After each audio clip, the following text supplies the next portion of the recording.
hands are raw, not from fighting, not from digging, from paper. You have spent 11 hours today turning rags into sheets, and tomorrow you will do it again, and the day after, and the day after that, because Baghdad cannot stop writing. The city devours paper faster than bread. The Caliph's offices alone consume more sheets in a single week than a village of shepherds will touch in a lifetime. And you are the one who makes it. You stand ankle-deep in water that smells of rot and lie. The fibers under your fingernails are not yours. They belonged to someone's shirt once, someone's burial shroud, someone's turban frayed beyond wearing. You pounded them until they forgot what they were. You will press them flat, and they will become something that outlasts the person who wore them. There is a vat in front of you the size of a grave. The pulp inside it is the color of old milk. You will dip a screen into it so many times today that the motion will continue in your sleep. Your shoulders will ache in the place where the mold meets the water. Your back will remember this posture when you are old. The paper you make does not carry your name. It carries the names of scholars, poets, physicians, and caliphs. It carries the word of God. It carries treaties with emperors and letters to the edges of the known world. None of it remembers your hands. You learned this craft from a man who learned it, from a man who learned it from a prisoner. Somewhere in the chain between your fingers and the first sheet ever pressed in this city, there is a Chinese soldier who lost a war and gave away a secret. That was 86 years ago. The secret crossed a continent. It became an industry. The industry became an empire of ink. In the Souk al-Warakan, the stationer's market, more than 100 shops sell what you produce. Booksellers stack volumes on tables and in baskets and against walls. Scholars argue over manuscripts still wet from the copyist's pen. The ink has not dried, and already someone is bidding for the text. This is the appetite you feed. You will watch a man polish a single sheet for 13 minutes with a smooth stone until it gleams. You will watch another man dip finished paper into saffron water and hang it to dry, transforming it into something golden. You will watch a calligrapher test the surface of your work with the tip of a reed pen, running it across the grain, feeling for any flaw that might make the ink bleed. If your paper fails, his work fails. The entire chain falls apart at your hands. Tonight, the smell of fermented linen will not leave your skin. You will scrub your arms and the smell will remain. It lives in the cracks of your knuckles. It has become part of you, the way the river becomes part of the fish. This is Baghdad. The year is 837 in the Christian calendar, 222 in the Hijri calendar. The richest city in the world, the largest city in the world. A city of 1 million souls pressed between 2 rivers, and every single one of them needs paper. This is quiet history at bedtime. If this is your kind of story, a subscribe means everything right now. Every detail in this story comes from the historical record. Just relax and feel free to let this play as you drift off to sleep. Now, let us begin. You are Tariq. You are 26 years old. You are a Kagadi, a papermaker, in the mills along a canal in the Kark district, on the western bank of the Tigris in Baghdad. You did not choose this work. Your father chose it for you. He was a rag collector before he was a papermaker, and his father before him hauled flax from the fields of the Sawad, the rich agricultural plains south of the city. When the first paper mills opened in Baghdad during the reign of Caliph Harun al-Rashid, nearly 2 decades before your birth, your grandfather saw the future before most men even knew what paper was. He abandoned flax farming and walked to the capital with nothing but the clothes on his back and the knowledge that linen fiber could become something more valuable than cloth. That decision is why you exist in this particular place, doing this particular thing. You are not wealthy. You are not poor. You earn enough to rent a room in a shared house near the mill, enough to eat twice a day, enough to own 2 changes of clothing and a prayer mat and a small clay oil lamp. You do not own books. Books are for scholars and merchants and the sons of viziers. You make the material that books are written on, and that is a different thing entirely. The city around you is a world unto itself. Baghdad was founded 75 years ago by the Caliph al-Mansur, who chose this spot on the Tigris because it sat at the crossing of every major trade route in the empire. He built the round city, Madinat al-Salam, the city of peace, as a perfect circle roughly 2 kilometers across, with the Caliph's palace and the Grand Mosque at its center, and 4 gates opening to the 4 directions of the earth. More than 100,000 workers raised those walls. The round city is no longer the center of life. It was badly damaged in the war between Al-Amin and Al-Ma'mun, the 2 sons of Harun al-Rashid who tore the Caliphate apart fighting over succession. That was a quarter-century ago. The city has since rebuilt itself on both sides of the river, sprawling outward in every direction, a web of markets and mosques and canals and residential quarters that stretches for kilometers beyond the old walls. The population has grown beyond what any single census can measure.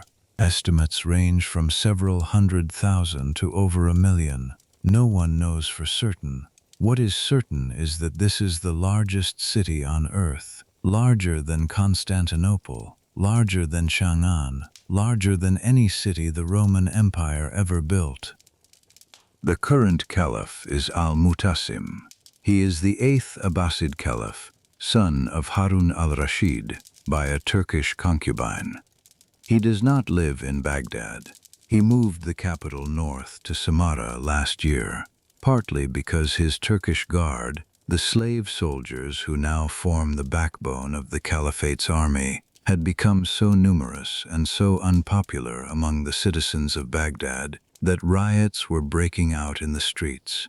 But the mills remain here. The bureaucracy remains here. The scholars and the booksellers and the translators and the copyists remain here, because Baghdad is where the paper is, and where the paper is, knowledge follows. You work in one of several mills clustered along a canal that feeds off the Tigris. The mill is not a grand building. It is a long, low structure of mud brick and timber, open on one side to allow air and light, built directly over the canal so that water can be drawn without hauling. Inside, the space is divided by function. At one end, the rags are sorted and soaked. In the middle, the trip hammers pound the fiber into pulp. At the far end, the vats sit in a row, and the papermakers, you among them, stand at them for hours, dipping and lifting, forming sheet after sheet of wet paper. There are 11 men in this mill. You are neither the youngest nor the oldest. The master of the mill is a man named Abu Khalid, who is 53 and has been making paper since before you were born. He learned the craft in Samarkand, where papermaking first took root in the Islamic world after the Battle of Talas in the year 751. That battle, fought between the armies of the Abbasid Caliphate and the Tang dynasty of China in what is now the far eastern edge of the empire, resulted in the capture of Chinese prisoners, among them men who knew how to turn plant fiber into writing material. They were brought to Samarkand and made to work. The secret they carried traveled from Samarkand to Baghdad in less than 50 years. Abu Khalid carries the craft the same way, not in a book, not in a manual, but in his hands. He learned by watching and doing, the way every papermaker before him learned, going back to those first Chinese prisoners. The day begins before dawn. You do not need to be told this. Your body knows.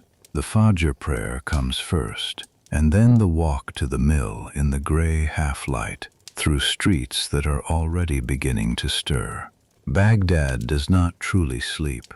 Even in the darkest hours, the bread ovens are lit. The night watchmen patrol the market districts, and the donkeys that haul water from the river begin their circuits before the muezzin calls. By the time you reach the mill, the fire beneath the great soaking vat has already been lit by Yusuf, the youngest worker, who arrives before anyone else because Abu Khalid trusts no one else with the fire. The first thing you do each morning is check the rags. This is where paper begins. Not in the vat, not on the screen. In a pile of torn, stained, discarded cloth that most people would consider garbage. Linen rags, primarily. Old tunics, frayed turbans, strips of worn-out bedding, sometimes hemp rope cut into short lengths. Occasionally cotton, though cotton is less desirable because its fibers are shorter and produce a weaker sheet. The Chinese made paper from the bark of the mulberry tree, but in Baghdad, mulberry bark is not available in the quantities needed. The innovation that made Baghdad's paper industry possible was the substitution of linen, flax fiber, for bark. Linen rags are plentiful. In a city of 1 million people, there is never a shortage of worn-out clothing. You sort the rags by color and condition. White and undyed rags make the best paper, the lightest in color, the most receptive to ink.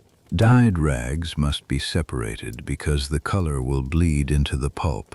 Heavily soiled rags are set aside for the lowest grade of paper, the kind used for wrapping goods in the market rather than for writing. You handle each piece individually, tearing away seams and buttons and any foreign material, bone clasps, leather patches, bits of stitching thread that might disrupt the fiber. This is slow work, and it is done by hand. There is no faster way. Your fingers have developed a sensitivity to fabric that you never asked for. You can feel the difference between linen and cotton without looking. You can tell by texture alone whether a rag has been dyed with indigo or pomegranate, or left uncolored. The knowledge lives in your fingertips beneath the calluses. Once sorted, the rags go into the soaking pit. This is a stone basin, roughly 3 arms lengths across, filled with water drawn from the canal. The rags are submerged and left to soak for 3 to 5 days, depending on their thickness. During this time, the water loosens the fibers and begins the process of breaking down the weave. The smell is considerable. Wet linen, fermenting in warm water under the Baghdad sun, produces an odor that sits somewhere between sour milk and the bottom of a grain silo.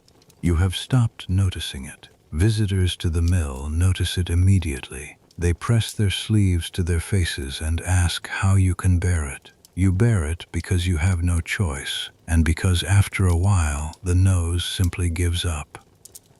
After soaking, the rags are boiled. This is Yusuf's domain. He tends the fire beneath a large copper vessel, the largest single object in the mill, worth more than everything else in the building combined, and keeps the water at a steady heat.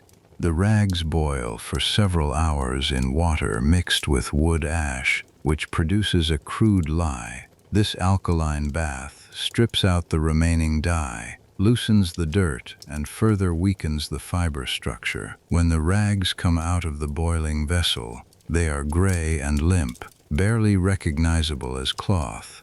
They have begun their transformation. The next step is the beating. This is the heart of the mill. This is the work that turns rags into paper, and it is the loudest, most physically demanding part of the process. In Baghdad's mills, the beating is done with trip hammers, heavy wooden mallets attached to a rotating axle, powered by a donkey walking in circles around a central post. The donkey turns the axle lifts the hammers. The hammers fall into stone mortars filled with boiled rags and water. Over and over, the rhythm is steady and relentless, a dull, wet thudding that you can hear from the street, that shakes the floor beneath your feet, that becomes the pulse of the entire building. The Chinese used a mortar and pestle, worked by hand, one man pounding fiber for hours. The trip hammer was the improvement that turned papermaking from a craft into an industry. A single donkey-powered trip hammer can do the work of several men, beating the fiber with a force and consistency that human arms cannot sustain. This is the innovation that Abu Khalid's generation perfected, the innovation that allowed Baghdad to produce paper not in dozens of sheets but in thousands. You do not work the hammers. That job belongs to Hassan, a broad-shouldered man of 35 who has done nothing else for 12 years. His job is to feed wet rags into the mortars, monitor the donkey, and judge by sight and touch when the pulp has reached the right consistency. This is more difficult than it sounds. The fibers must be broken down enough to bind together on the screen, but not so much that they become too short to hold. Overbeaten pulp produces paper that is brittle and weak. Underbeaten pulp produces paper that is lumpy and uneven, with visible fiber clumps that will catch a pen and cause the ink to blot. The perfect pulp, when lifted on the fingers, looks like thin porridge, smooth, even, with a slight translucency. Hassan knows it when he sees it. He has been watching pulp for longer than most men spend watching their children. While Hassan works the hammers, you prepare the vat. Your vat is a rectangular basin made of fired clay, roughly the length of your arm span and half as wide, set into a wooden frame at waist height. You fill it with clean water from the canal, straining it through a linen cloth to remove sediment and debris. The water must be clean. Any impurity, a grain of sand, a fragment of leaf, a speck of mud, will end up in the paper, and once it is there, it cannot be removed. You have seen sheets rejected by the Warakin, the stationers, for flaws no larger than a sesame seed. The standards are unforgiving.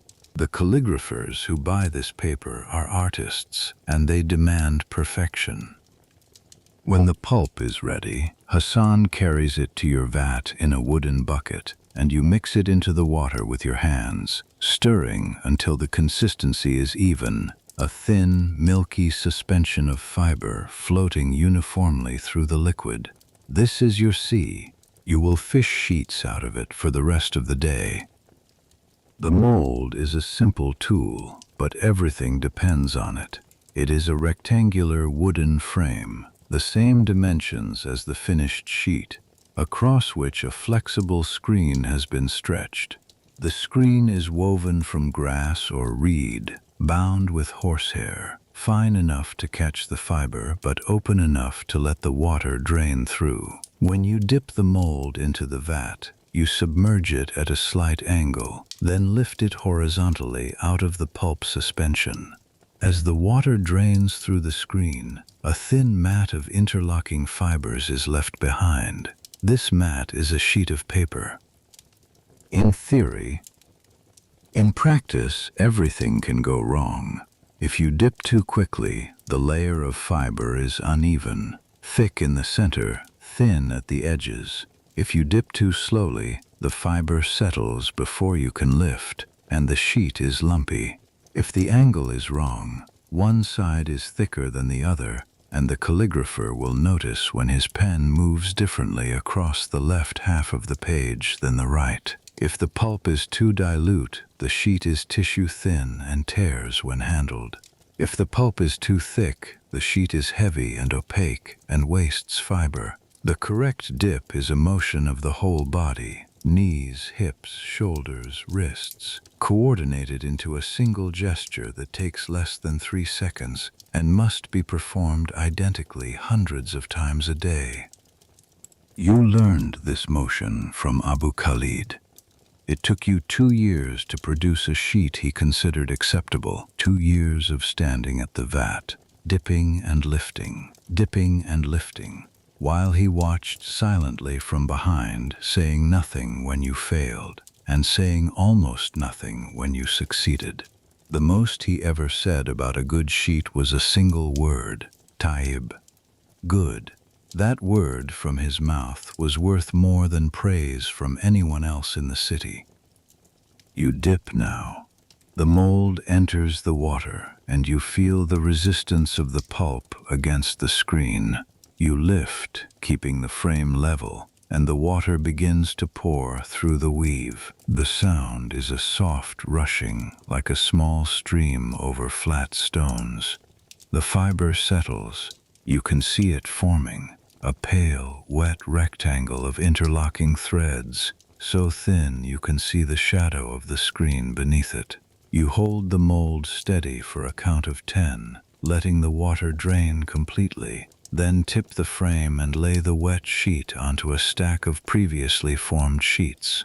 Each sheet is placed directly on top of the last, without any felt or cloth between them. This is the practice in Baghdad's mills, different from the Western method that will develop centuries later.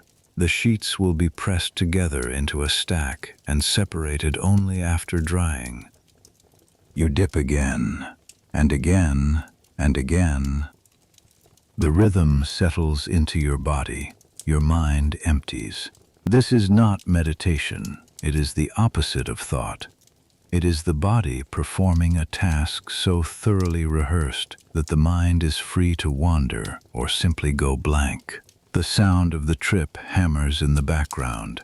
The heat of the morning sun entering through the open wall. The smell of wet fiber and lye, and the faint sweetness of the canal water. The weight of the mold in your hands. The soft sound of water draining. A good papermaker in this mill produces between 200 and 300 sheets per day. The sheets are roughly the size of 2 hands placed side by side, the standard size for correspondence and bureaucratic documents, though larger sheets can be produced for special orders. Abu Khalid once made a sheet so large that it required 2 men to lift the mold. It was commissioned by a calligrapher who wanted to write the entire opening chapter of the Quran on a single page. That sheet sold for more than you earn in a month. By mid-morning, you have made perhaps 70 sheets. Your arms are beginning to feel the weight. The mold is not heavy, perhaps 3 or 4 pounds, but lifting it out of the water hundreds of times, with the added weight of the wet pulp, accumulates. Your shoulders are the first to complain, then your lower back, then the muscles along the insides of your forearms, which control the angle of the frame. You have developed a trick for resting without stopping. You shift the mold from one grip to another, subtly changing which muscles bear the load, trading exhaustion from one set of fibers to the next. Your body has become as specialized as any tool in the mill. Abu Khalid moves through the workshop with the deliberate pace of a man who has nothing to prove. He checks the soaking pit, pressing a rag between his fingers and nodding or shaking his head. He checks the trip hammers, scooping a handful of pulp from the mortar and rubbing it between his palms. He checks each papermaker's vat, standing behind them for a moment, watching the dip, saying nothing. When he reaches your station, you feel his presence without turning around. You do not change your rhythm. You dip, lift, drain, release, dip, lift, drain, release. He watches for 3 sheets, then moves on. He does not say Tayyib today. He does not say anything. The absence of criticism is, in this mill, the highest form of approval. The midday call to prayer comes from the minaret of the neighborhood mosque, and the sound carries across the canal and into the mill. You set the mold down on the edge of the vat and wipe your hands on your tunic. The other men do the same. Abu Khalid is already facing the Qibla, the direction of Mecca, and you line up behind him with the others. The prayer is brief. The return to work is immediate. You eat during a short pause after the prayer. Flatbread and a handful of dates, the same meal you eat every day. The bread was baked this morning by the wife of the house where you rent your room. You pay her separately for the bread. A few falls a week, copper coins so small they barely register as money. The dates come from the market near the Basra gate, bought in bulk at the beginning of each month. You eat standing up, leaning against the wall of the mill, looking out at the canal. The water is brown and slow and carries the occasional piece of debris, a broken basket, a dead branch, the swollen body of a cat. The Tigris feeds this canal, and the Tigris carries everything Baghdad discards. You finish eating and return to the vat.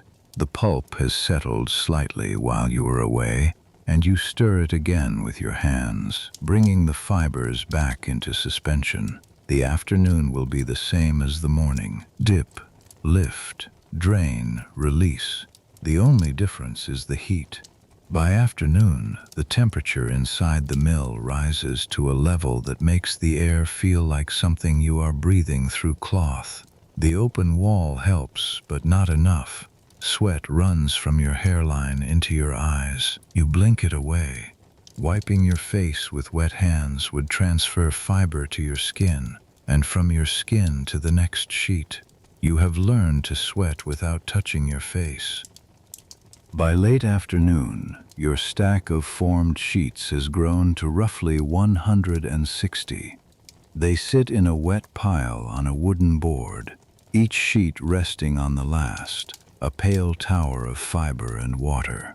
The stack is surprisingly heavy. Water accounts for most of the weight.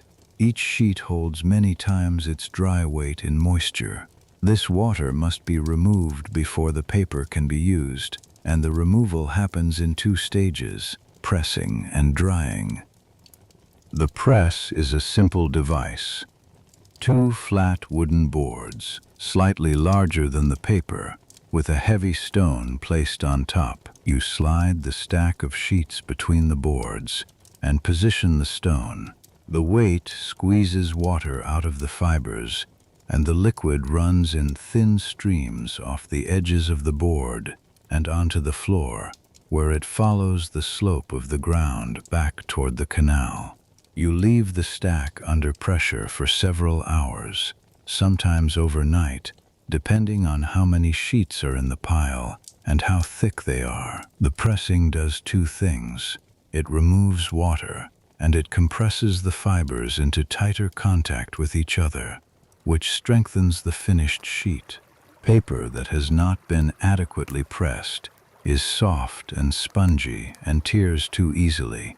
Paper that has been pressed well is firm and smooth and holds ink without letting it spread. This is the stage where you lose sheets. During pressing, if the stack is uneven, if one sheet is thicker than its neighbors, or if a wrinkle has formed during the layering, the pressure will crease or tear the weaker areas. You will not discover this until you separate the sheets after drying. There is no way to repair a torn sheet.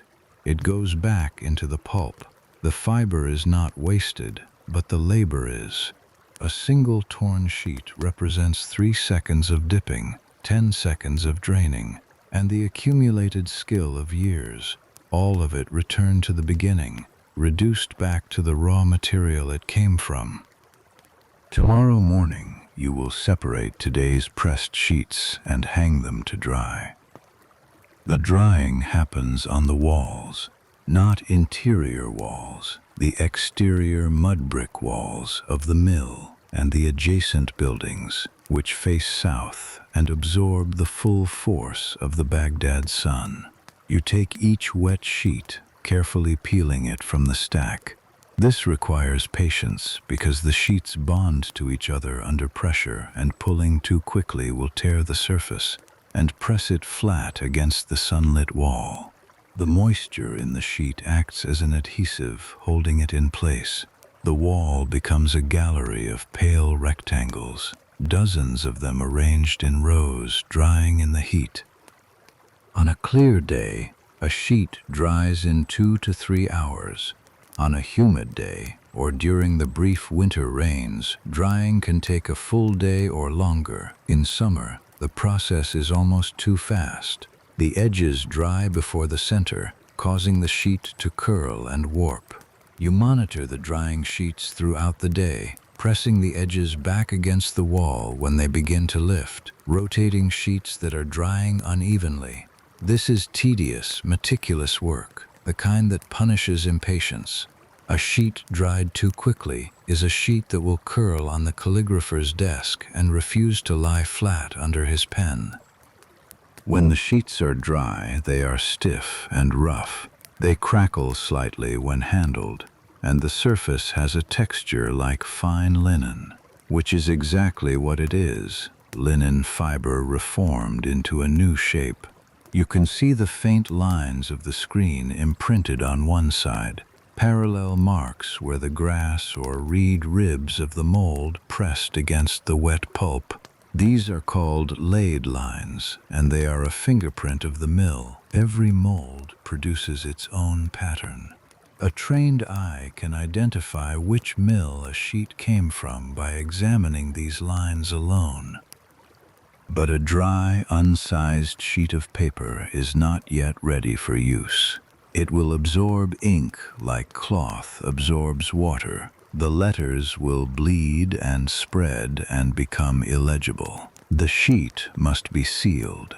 This sealing is called sizing, and it is the step that transforms rough paper into a writing surface. The size used in this mill is made from rice starch. You prepare it by boiling rice in a copper pot until the grains dissolve into a thick, cloudy liquid, then straining this liquid through a linen cloth to remove any solid pieces. The result is a thin, slightly viscous solution, like watered milk, that can be brushed onto the surface of the paper. The starch penetrates the fiber, fills the tiny gaps between the threads, and creates a barrier that prevents ink from soaking in.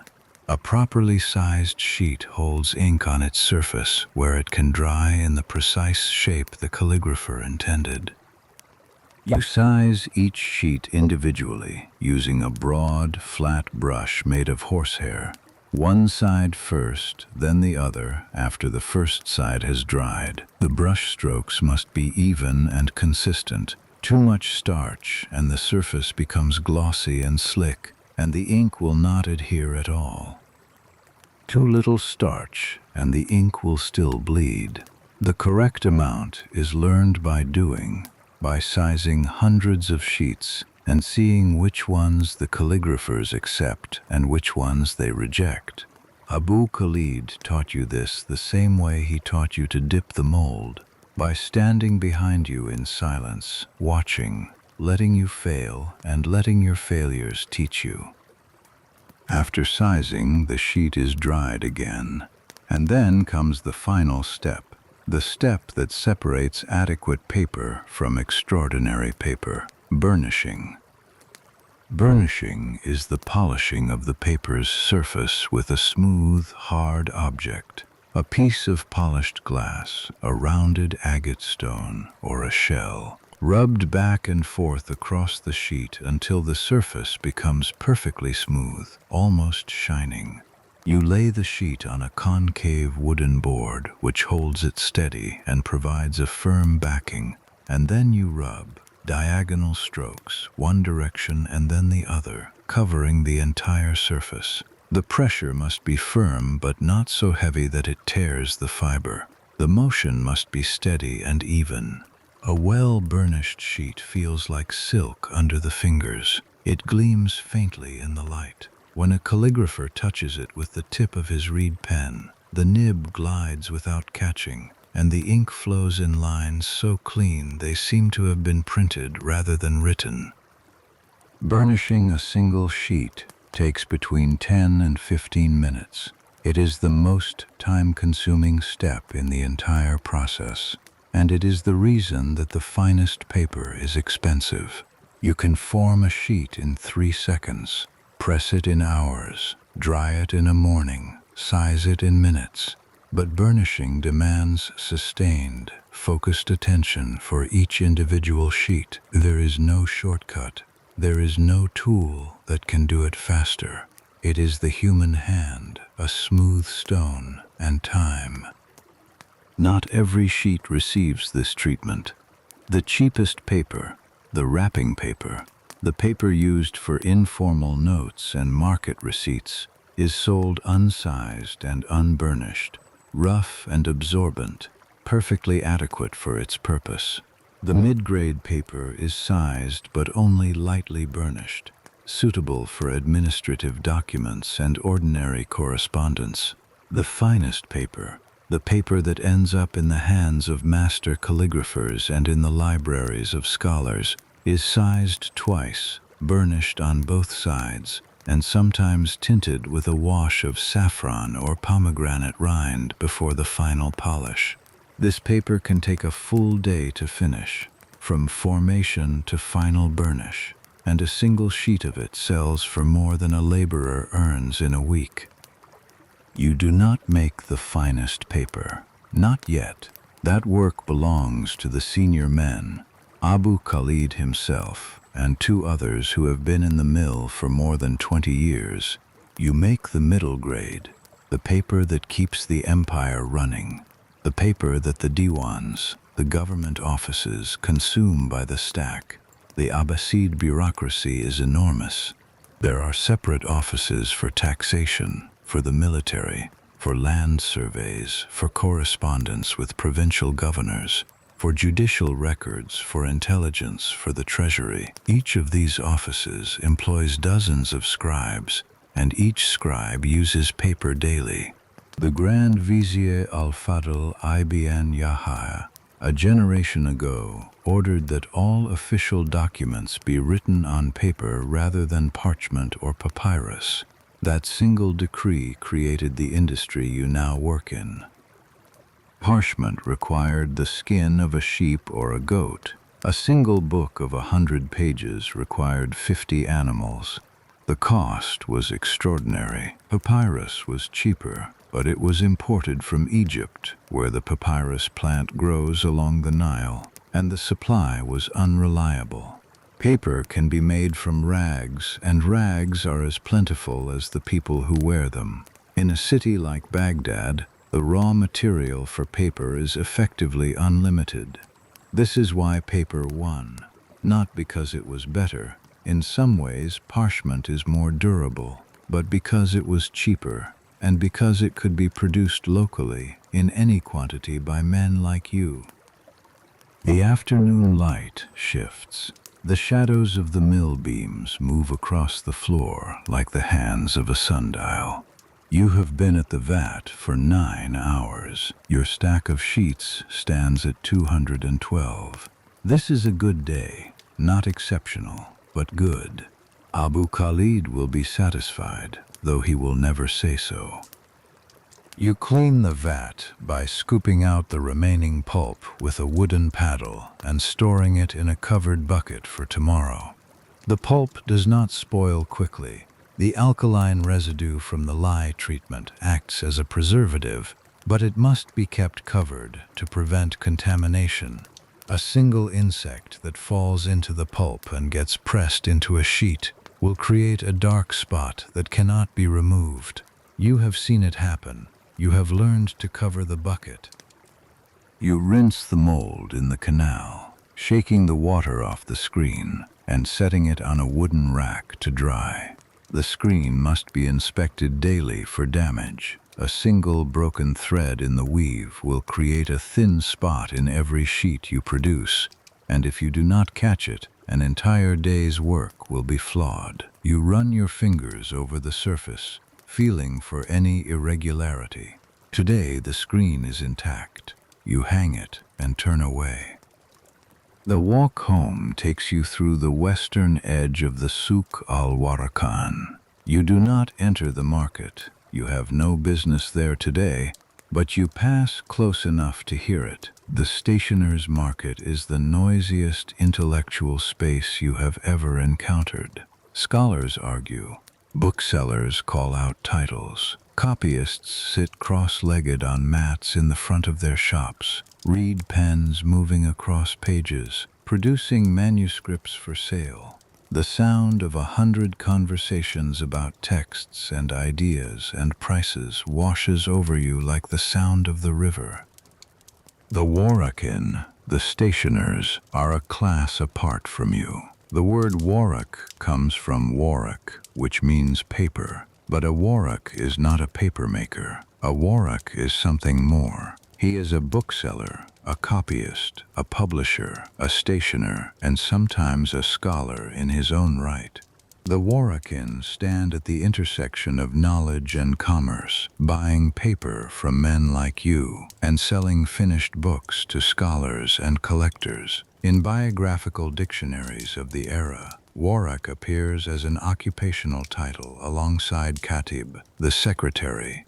It is a respectable profession, one that requires literacy, learning, and business acumen. You are literate. This sets you apart from some of the other men in the mill. Your father taught you to read the Quran when you were young, and you can write well enough to manage your own accounts and read the signs in the market.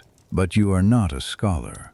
The gap between reading and scholarship is as wide as the Tigris. The men in the Souk al-Warakain read Greek philosophy translated into Arabic. They read astronomical treatises and medical textbooks and collections of poetry. They read works that will shape the thinking of civilizations for the next 1,000 years. Works by Al-Khwarizmi, Al-Kindi, Hunayn ibn Ishaq. And they do so on paper that passed through hands like yours. The irony does not escape you. You make the surface on which history is recorded, but you do not participate in the recording. You are the ground on which the building stands, necessary, invisible, and unremarked. You pass a shop where a man is holding a finished manuscript up to the fading light, examining the quality of the paper. He tilts the page, looking for imperfections. He runs a finger across the surface, testing the burnish. He holds the page close to his nose and sniffs. Good paper has a clean, faintly starchy smell, while poor paper smells of residual lye or mildew. You recognize the paper, the size of the sheet, the color, the faint pattern of laid lines. It came from your mill. You cannot prove this. You simply know. The way a carpenter knows his own joinery, even after the furniture has been sold and carried to a stranger's house. The man nods and sets the manuscript down.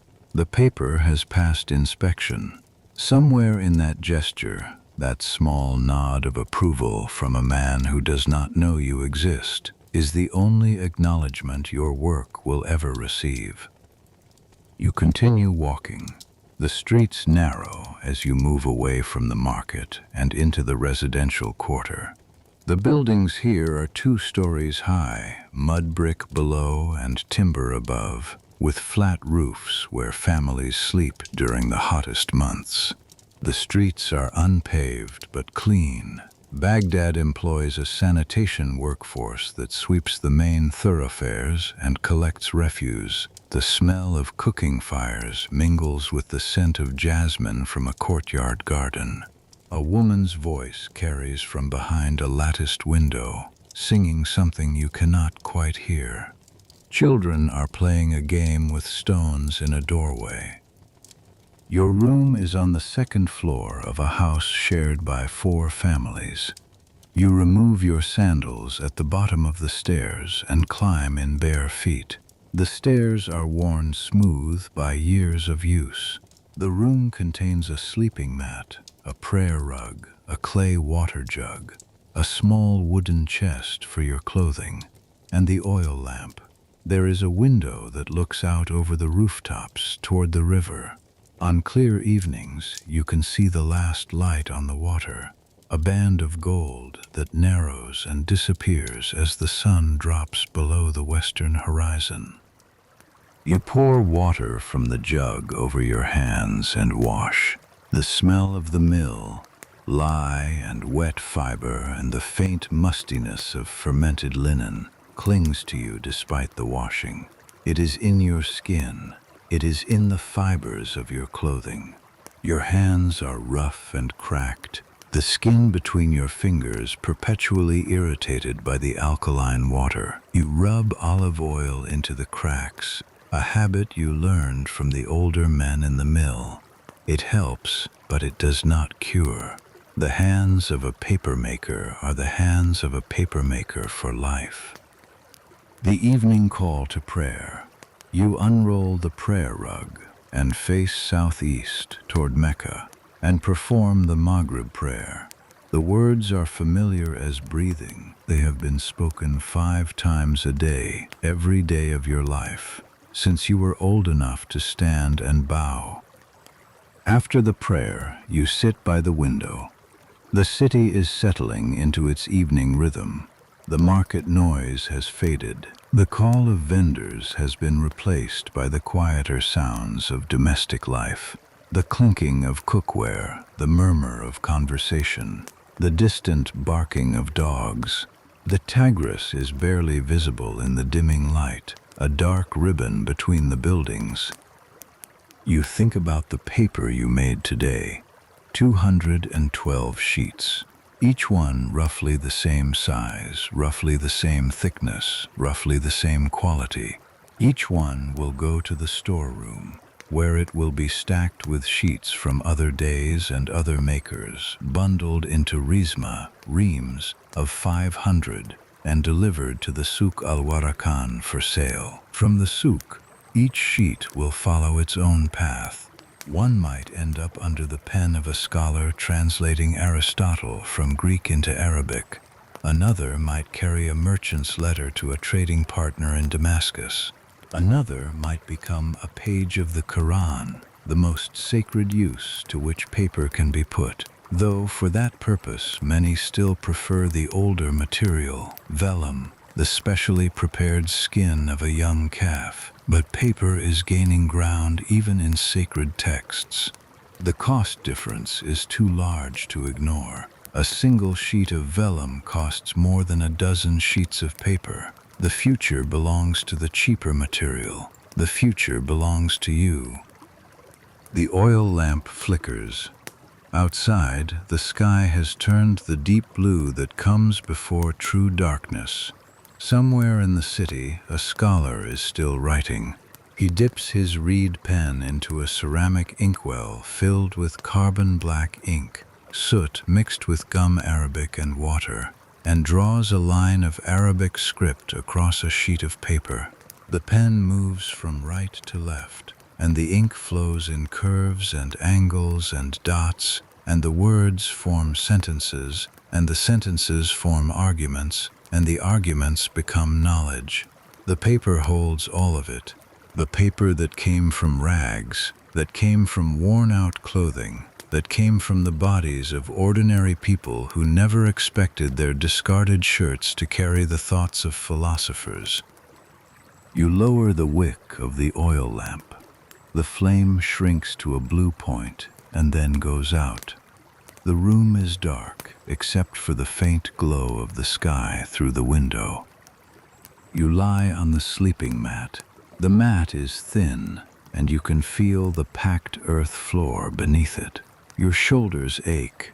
Your lower back holds the memory of 9 hours of standing. Your hands are stiff, the fingers slow to close. Tomorrow there will be more rags, more soaking, more boiling, more beating, more hours at the vat, dipping and lifting, pulling sheets out of clouded water like a fisherman pulling fish from the sea. But tomorrow will also bring something you are not expecting. Abu Khalid has been watching you for weeks now, not with the quiet neutrality of routine inspection, but with something sharper, an appraisal. You do not know this yet. You will not know it until he pulls you aside at the end of the morning shift and tells you that a special order has arrived from the Bait al-Hikmah, the House of Wisdom, and that he is putting you on it. The order will change the way you think about paper. It will change the way you think about yourself, and it will begin before the sun clears the rooftops. The morning begins the way every morning begins. Fajr prayer, the walk through gray streets, the fire already lit by Yusuf, the soaking pit checked, the trip hammers starting their rhythm. You are at your vat by the time the sun clears the rooftops, stirring yesterday's leftover pulp into fresh water, preparing for another 200 sheets of the same paper you made yesterday, and the day before, and the day before that. But Abu Khalid stops you before you dip. He is standing behind you, and you sense him before you hear him. He says your name once. You set the mold on the edge of the vat and turn around. He is holding something in his hands, a single sheet of paper, but not the kind you make. This sheet is different. It is thinner, smoother, and when he holds it up to the morning light, you can see the faintest translucency, a glow that your middle-grade sheets never achieve. The surface has been burnished so thoroughly that it reflects light at an angle, like polished metal. He says a messenger came yesterday evening from the Bait al-Hikmah. The House of Wisdom needs paper, not the administrative paper that fills the diwans, not the wrapping stock that goes to the market. They need paper for translation work, for the scholars who are rendering Greek and Syriac texts into Arabic, for manuscripts that will be read and reread and copied and sent to libraries across the empire. This paper must be thin enough to fold without cracking, strong enough to survive decades of handling, smooth enough to accept the finest calligraphic script without a single bleed or blot. The sheet in Abu Khalid's hands is a sample, sent by the scholars as a standard. He asks if you understand what this means. You understand. This is the paper you have never been allowed to make. This is the highest grade, the work that Abu Khalid and the 2 senior papermakers have always reserved for themselves. The fact that he is showing you this sample, asking you this question, means one of 2 things. Either one of the senior men is unable to work, or Abu Khalid has decided that you are ready. It is the second. He tells you without ceremony. Fadil, the oldest of the senior papermakers, fell from the roof of his house 3 days ago and broke his hip. He will not work again for months, if he works again at all. The Bait al-Hikmah order cannot wait. Abu Khalid needs another pair of hands that he can trust, and he has been watching yours. He does not say you are skilled. He does not say he is proud. He says you will work at the fine vat starting today. You will use the good pulp, the pulp made from white linen rags only, beaten longer, beaten finer, until it is as smooth as cream. You will dip slower than you are used to.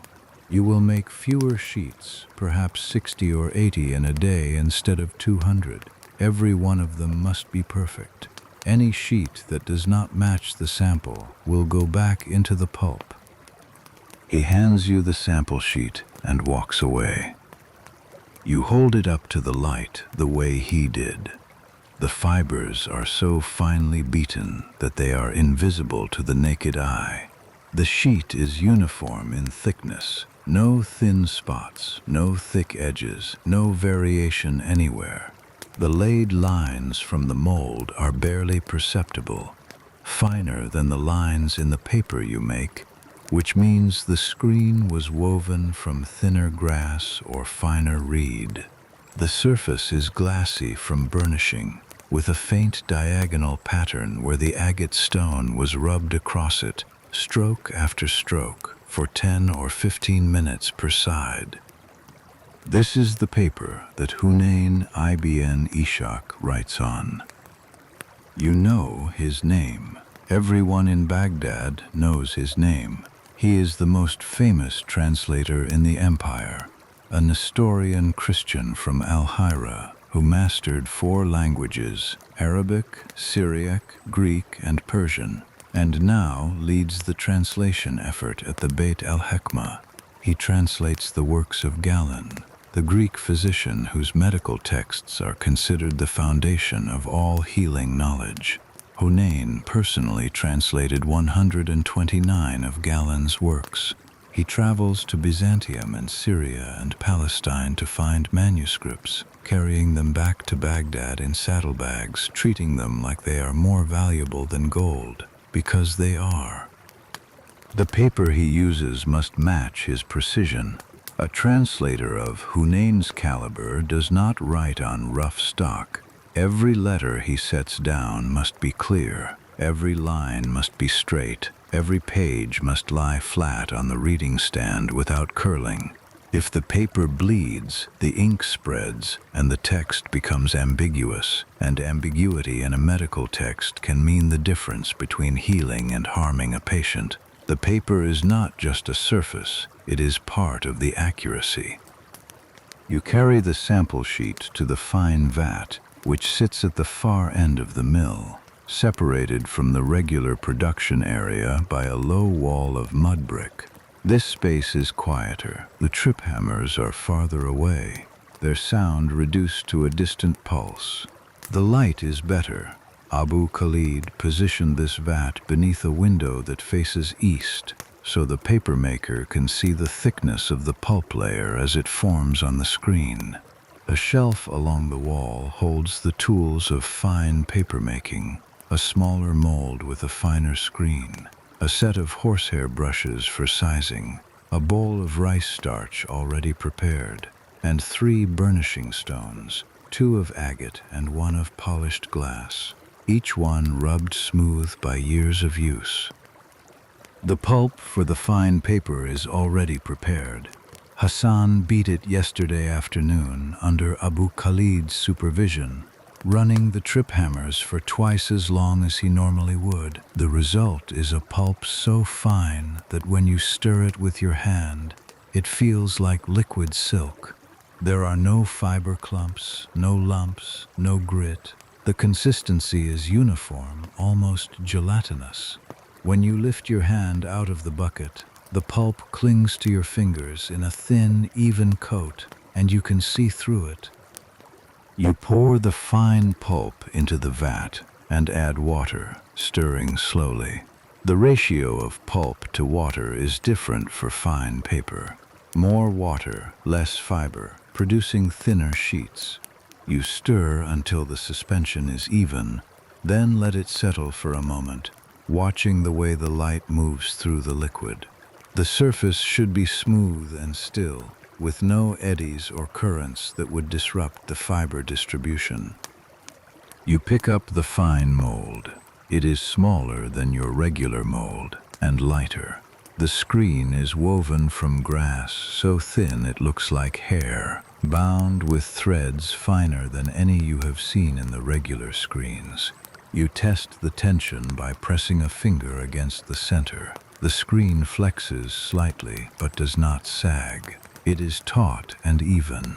This mold was made by a specialist. There are men in Baghdad whose only trade is the construction of papermaking screens, and the best of them command prices higher than the papermakers themselves. You dip. The motion is the same, but everything else is different. The mold enters the water slower, at a shallower angle, and you hold it submerged for a full second longer than you normally would, letting the fine fibers distribute evenly across the screen. You lift with both hands, keeping the frame perfectly level. Any tilt, even slight, will produce a sheet that is thicker on one side than the other, and Abu Khalid will reject it. The water drains through the screen with a quieter sound than you are used to. The finer weave holds the fiber more tightly, and the drainage is slower, more controlled. The sheet that forms is a thing you have never made before. It is thin, so thin that you can see the shadow of your hand through it. But it is not fragile. The fibers, beaten to microscopic fineness, have interlocked so tightly that the sheet has a tensile strength that belies its delicacy. You hold the mold steady, letting the last of the water drain, and you look at what you have made. The surface is smooth, the thickness is even, the laid lines are barely visible, fine parallel threads of light where the screen ribs pressed against the pulp. You set the sheet onto the pressing board. One sheet. The first of perhaps 60 today. You dip again. The rhythm is different from what you know. It is slower, more deliberate, each gesture stretched to twice its normal duration. There is no room for the mechanical emptiness that characterizes your regular work, the state where your body moves and your mind floats free. This work requires your full attention for every dip. You are aware of the angle of the mold, the speed of your lift, the moment when the fiber catches the screen and the water begins to separate. You are aware of the temperature of the water, which affects the speed of drainage. You are aware of the light, which tells you whether the pulp layer is uniform or patchy. By mid-morning, you have made 22 sheets. Abu Khalid comes to inspect. He peels the top sheet from the stack and holds it to the window. He turns it over. He runs a fingertip across the surface. He bends the corner gently, testing the flexibility. He says nothing for a long time. Then he sets the sheet back on the stack and nods. Taib. The word goes through you like heat. You have not heard it in months. He says it only once, and he walks away. But it is enough. You are making the paper that will carry the thoughts of the greatest translators in the world, and the master of the mill has said it is good. The Beit al-Hikmah is not far from here. It is located within the Caliphate complex, though scholars have access to it regardless of their social station. Caliph Harun al-Rashid founded it as a library, a collection of Persian and Sanskrit texts gathered from across the empire and beyond. His son al-Mamun expanded it into something far more ambitious. He sent missions to Byzantine emperors requesting manuscripts. He received works of Aristotle, Plato, Euclid, Ptolemy, Galen, and Hippocrates, and he hired scholars to translate them into Arabic. The translation was not a mechanical process. It was an intellectual transformation. The scholars did not simply convert words from one language to another. They interpreted, annotated, and expanded upon the texts, adding commentaries and corrections based on their own observations and reasoning. The result was an explosion of knowledge, unlike anything the world had seen. Mathematics, astronomy, medicine, philosophy, optics, chemistry. Every field of inquiry expanded as Greek and Persian and Indian ideas entered the Arabic-speaking world and were synthesized with Islamic scholarship. Al-Khwarizmi, working at the Bait al-Hikmah, wrote a treatise on algebra that gave the discipline its name, Al-Jabra, the reunion of broken parts. Al-Kindi wrote on philosophy and cryptography and the nature of light. The Banu Musa brothers designed mechanical devices of astonishing ingenuity, described in their book of ingenious devices, automata that poured wine, musical instruments that played themselves, fountains that changed the direction of their flow. All of this was written on paper. Your paper. The paper that began as a pile of worn-out linen rags in the corner of a mill on a canal in Baghdad. You work through the afternoon. The fine vat demands everything you have. Your concentration does not waver. It cannot. A moment of inattention, a careless dip, and a sheet is ruined. You have already lost 3 to uneven thickness. 3 sheets of fine pulp returned to the bucket, their fiber unharmed, but their form dissolved, the labor gone. You handle each loss the way Abu Khalid taught you, without frustration, without self-reproach. You note the error, adjust, and dip again. By late afternoon, you have 47 sheets. Abu Khalid inspects a second time. He rejects 2, one for a thin spot near the right edge, one for a faint irregularity in the surface that you cannot see but that he can feel with the tip of his finger. 45 acceptable sheets. This is low by the standards of your regular work, where you produce 200 without thinking. But each of these 45 sheets is worth 5 times what a regular sheet commands. The economics of fine papermaking are different.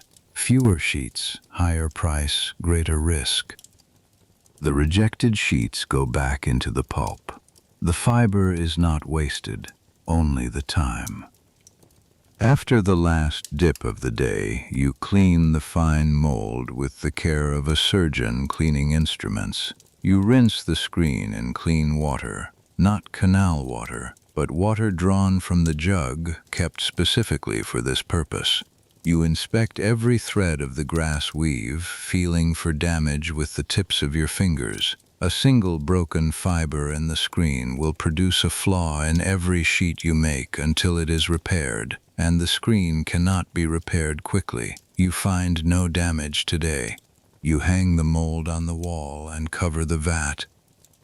The pressing of the fine sheets is done differently as well. Abu Khalid places them between 2 boards that have been sanded to a mirror smoothness.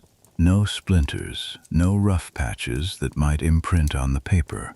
The pressing stone is lighter than the one used for regular paper because the fine sheets are thinner and more susceptible to damage. He positions the stone himself, centering it precisely, then steps back and looks at the arrangement from the side, judging the evenness of the pressure by eye. You watch him do this, and you understand something you have not understood before. Abu Khalid does not see paper the way you see paper. You see sheets, thin, flat objects produced by a process. He sees the entire chain. He sees the rag as it was before it was a rag, a garment worn by a person, woven on a loom, spun from flax on a spindle. He sees the fiber as it was before it was fiber, a plant in a field, fed by the sun and the water of the sawad. He sees the sheet as it will be after it leaves the mill, in the hands of a scholar, under a pen, carrying words that will travel farther than the person who wrote them will ever travel. He holds the whole sequence in his mind, from flax field to library shelf, and every decision he makes in the mill is informed by every link in that chain. This is mastery. This is what separates a papermaker from a man who makes paper. You leave the mill later than usual. The sun has already dropped below the buildings, and the sky is the color of apricots fading to ash. The canal is dark, reflecting nothing. On the walk home, you pass the rag collectors making their evening rounds. These are the men who occupy the lowest rung of the paper trade, the gatherers, the scavengers, the ones who move through the city with large sacks slung over their shoulders, buying or bartering for worn-out clothing from households, tailors' shops, and the linen merchants who sell their cutting scraps. Your grandfather was one of them. You recognize the particular stoop they develop from carrying the sacks, the way their right shoulder drops lower than the left after years of the same weight on the same side. One of them is a boy, perhaps 12 years old, dragging a sack that is nearly as large as he is. He is thin and brown and barefoot, and his hands are already developing the calluses that will mark him for life. He does not look at you as he passes. He does not know that the rags in his sack will end up in your vat, that you will turn them into sheets that scholars will write on. He does not know that the chain between his labor and the libraries of the Bait al-Hikmah runs directly through your hands. He knows only the sack and the weight and the copper falls he will earn by the end of the day. You were not much older than him when you first entered the mill. Your father brought you on a morning in late spring when the air was still cool enough to be bearable and introduced you to Abu Khalid with a single sentence, "This is my son, teach him." Abu Khalid looked at your hands. They were the hands of a boy, smooth and unmarked, and said nothing. He pointed to the soaking pit and told you to sort rags. You sorted rags for 6 months before he let you near a vat. At the house, you climb the stairs and wash your hands. The skin is worse today. The fine pulp, though softer than the regular pulp, still carries residual alkalinity from the lye treatment, and the longer contact time required for slow dipping has irritated the skin between your fingers. You rub olive oil into the cracks and examine your hands in the fading light. They are the hands of a working man, broad, roughened, permanently marked by the chemicals of the trade. But today those hands made paper that a scholar will write on. Not ordinary paper. Paper for the Bait al-Hikmah. Paper for the translation of Greek knowledge into Arabic. Words that will travel farther than the person who wrote them will ever travel. You perform the Maghrib prayer. You eat the rest of the bread from this morning. It is stale, but you are too tired to mind. The city darkens. A dog barks somewhere near the river. You think about tomorrow. The pressed sheets will need to be separated and dried. The day after, they will be sized, twice, not once, because fine paper receives a double coating of rice starch, and then the burnishing, the long and patient work of polishing each sheet to a gloss.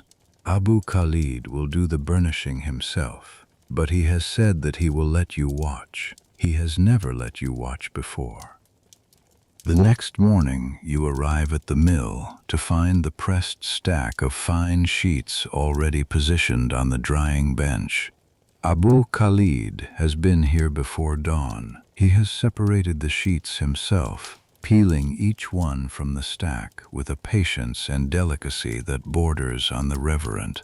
The sheets are laid out in a row on the bench, 45 pale rectangles, each one so thin and uniform that they look less like paper and more like the shed skin of some impossibly clean animal.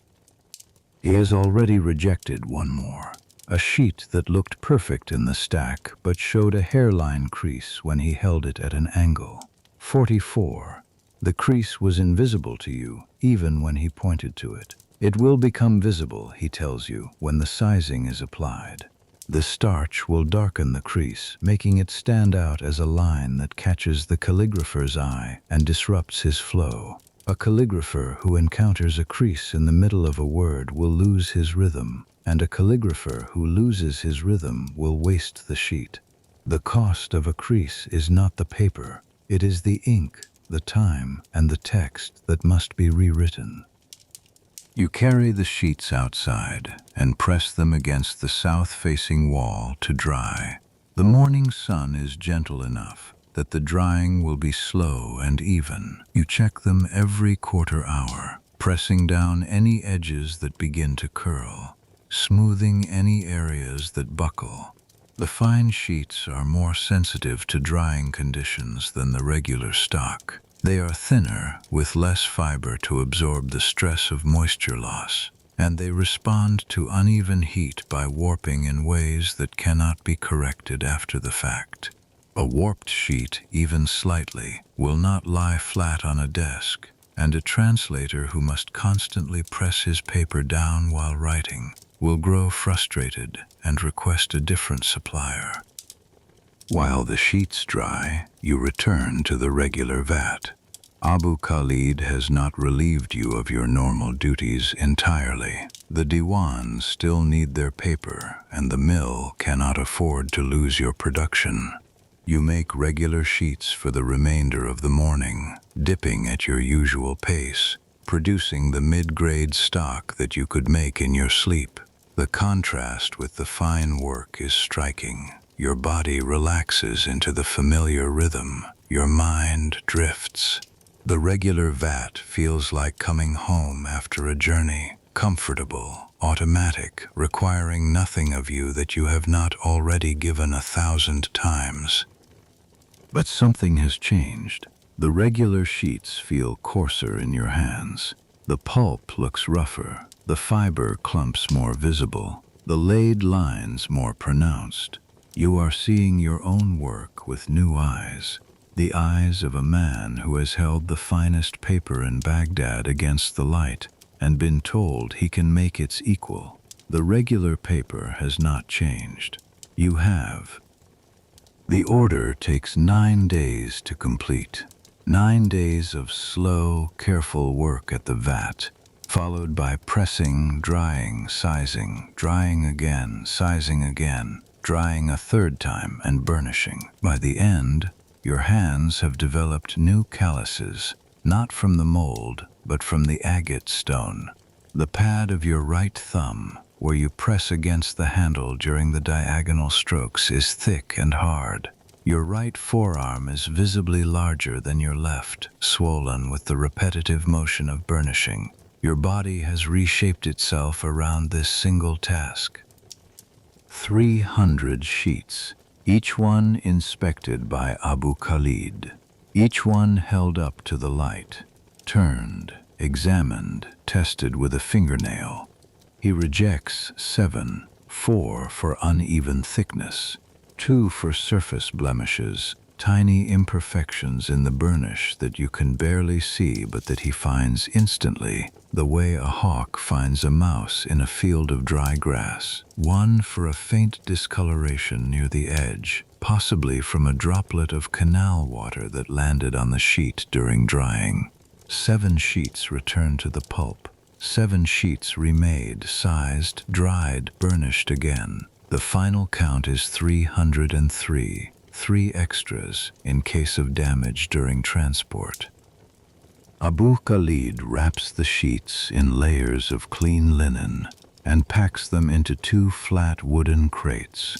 The crates are lined with oiled cloth to protect against moisture. Each sheet is interleaved with a thin layer of dry, unfinished paper to prevent the burnished surfaces from sticking to each other.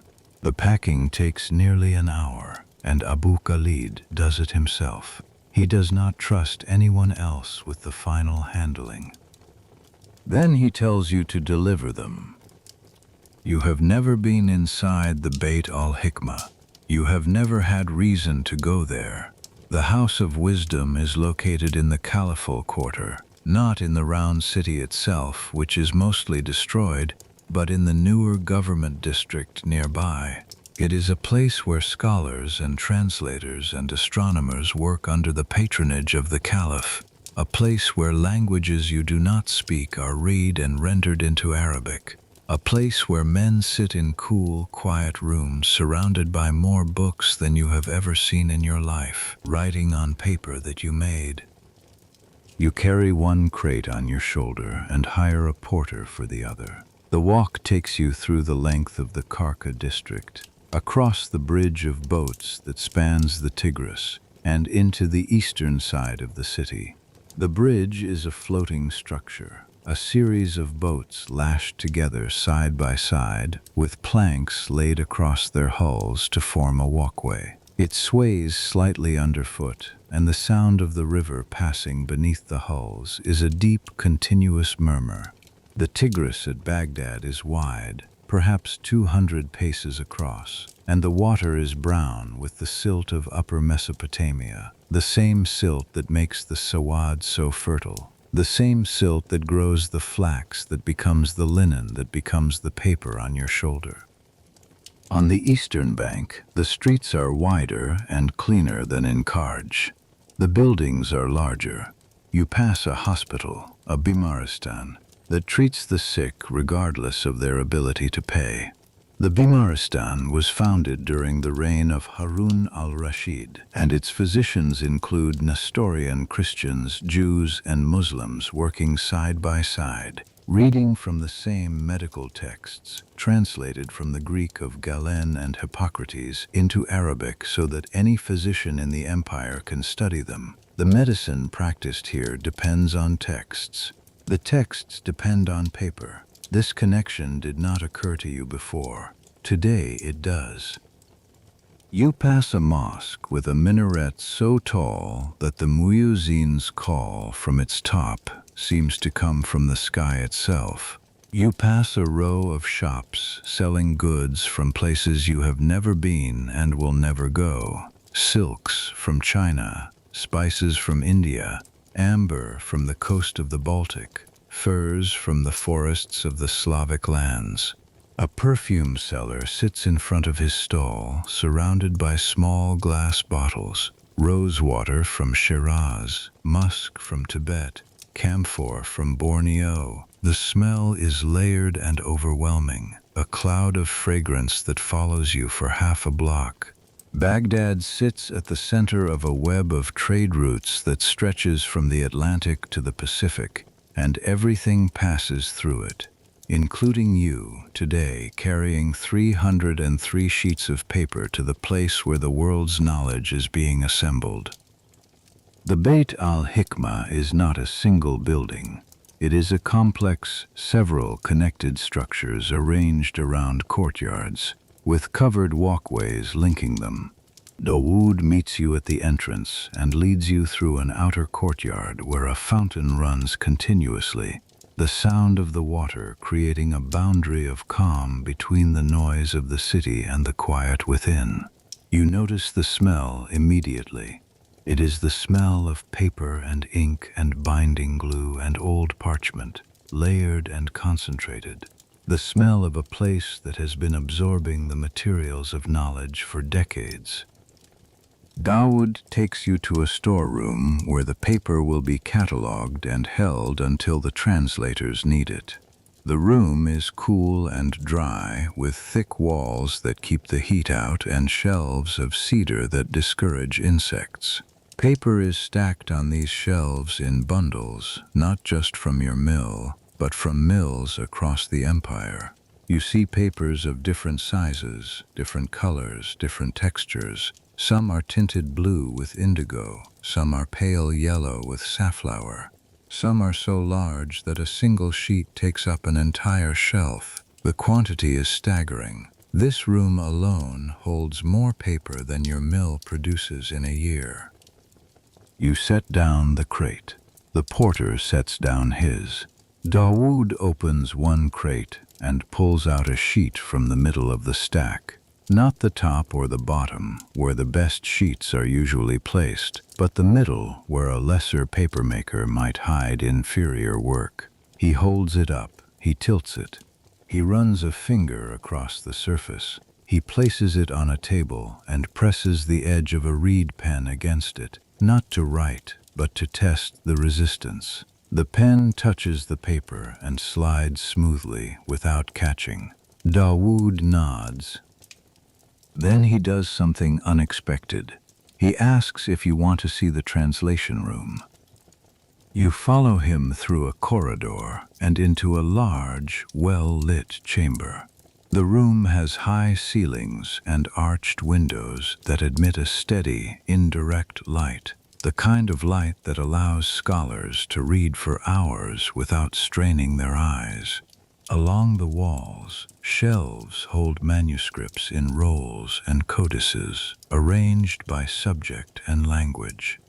In the center of the room, 3 long tables are set end to end, and at these tables men are working. You count 7 scholars.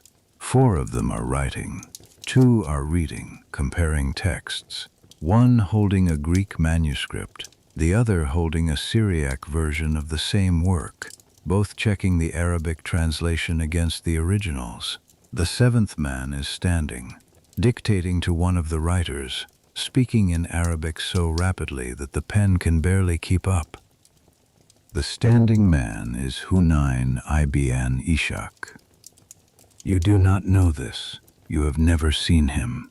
Dawood tells you later, after you leave the room. But in the moment, all you see is a young man, perhaps your own age or a few years older, with a closely trimmed beard and intelligent, restless eyes, speaking words you can follow only partially because the vocabulary is technical. Terms from Greek philosophy and Ptolemaic astronomy rendered into Arabic phrases that have never existed before. He is not merely translating. He is building a language. He is creating Arabic words for Greek concepts, and the words he creates today will be used by scholars for centuries. You stand at the edge of the room, holding the empty crate, watching.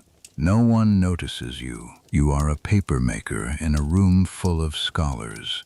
You are invisible in the way that the surface on which something is written is always invisible, present, necessary, and completely overlooked. But you are looking at the paper on the tables, and you recognize it, not your paper. This is an older batch from a previous order, but paper like yours, from a mill like yours, made by hands like yours. The sheets are covered in dense Arabic script, the letters precise and beautiful, the ink dark and clean against the pale surface. The pen has not caught anywhere, the ink has not bled, the surface has held, the paper has done its work. You feel something then. Not pride exactly, though it is related to pride. It is a sense of connection, a recognition that your labor, which is invisible and anonymous and will never be acknowledged, is nonetheless essential. Without the paper, there is no translation. Without the translation, the knowledge of the ancient world remains locked in languages that fewer and fewer people can read. Without that knowledge, medicine does not advance, astronomy does not advance, philosophy does not advance. The entire project of the Bait al-Hikmah, this vast, ambitious attempt to gather and preserve and transmit everything that humanity has ever learned, rests on a foundation of torn rags and lye water and a man standing at a vat. Dawood leads you out. You walk back through the courtyard, past the fountain, and out into the noise and heat of the city.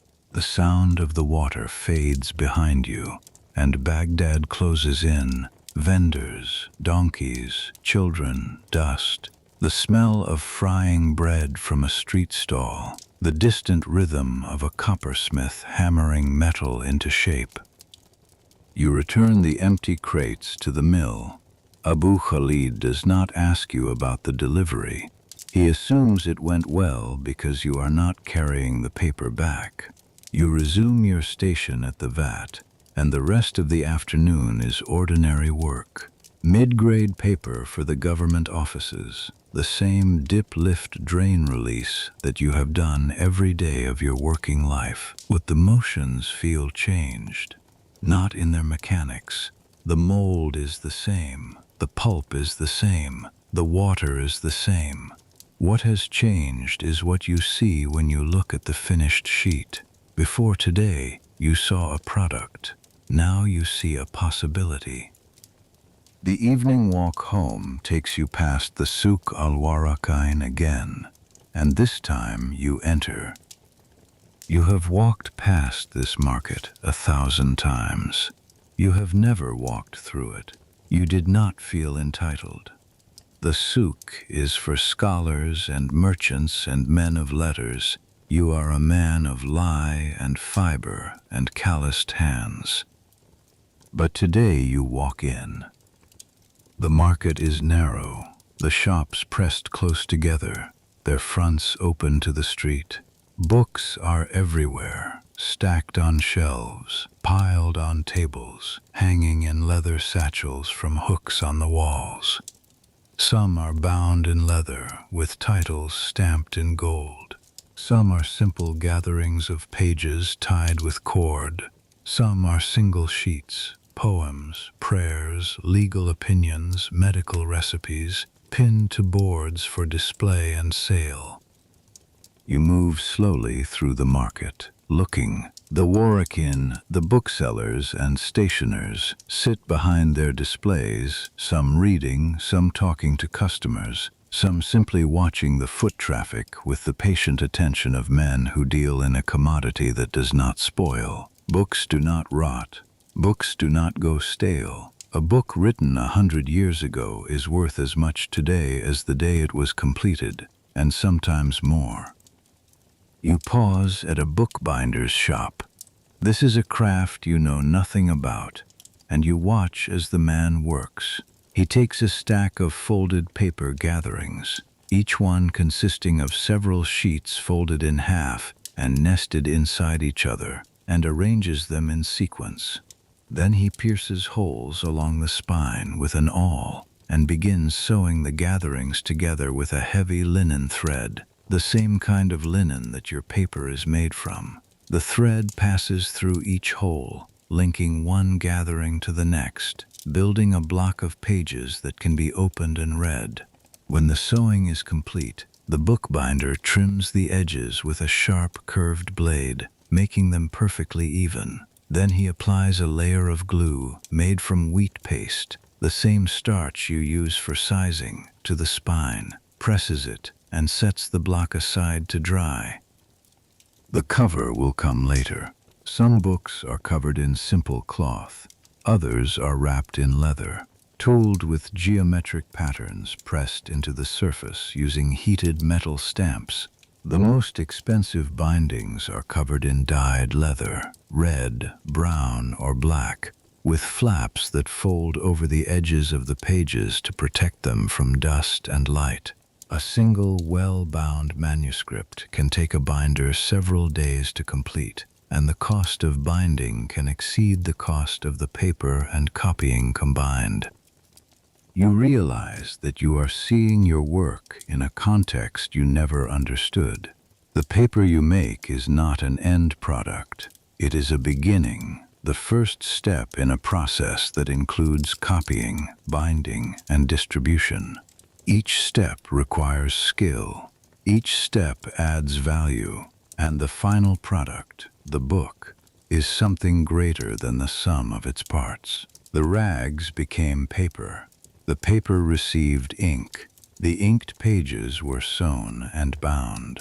And the bound book will be carried to a library, or a scholar's home, or a student's hands, where it will be read and discussed and argued over and copied again, the knowledge inside it spreading outward like ripples in water.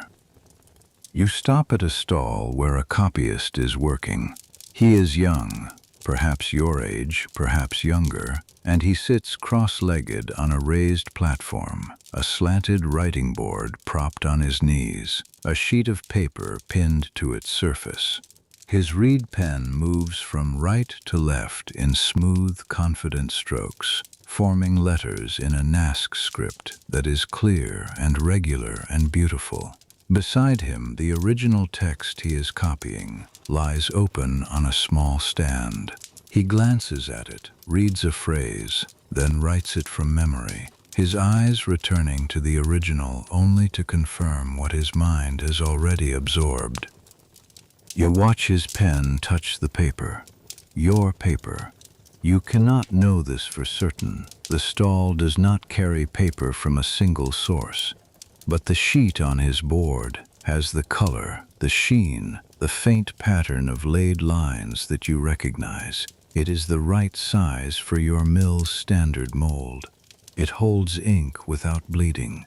The pen moves across it without catching.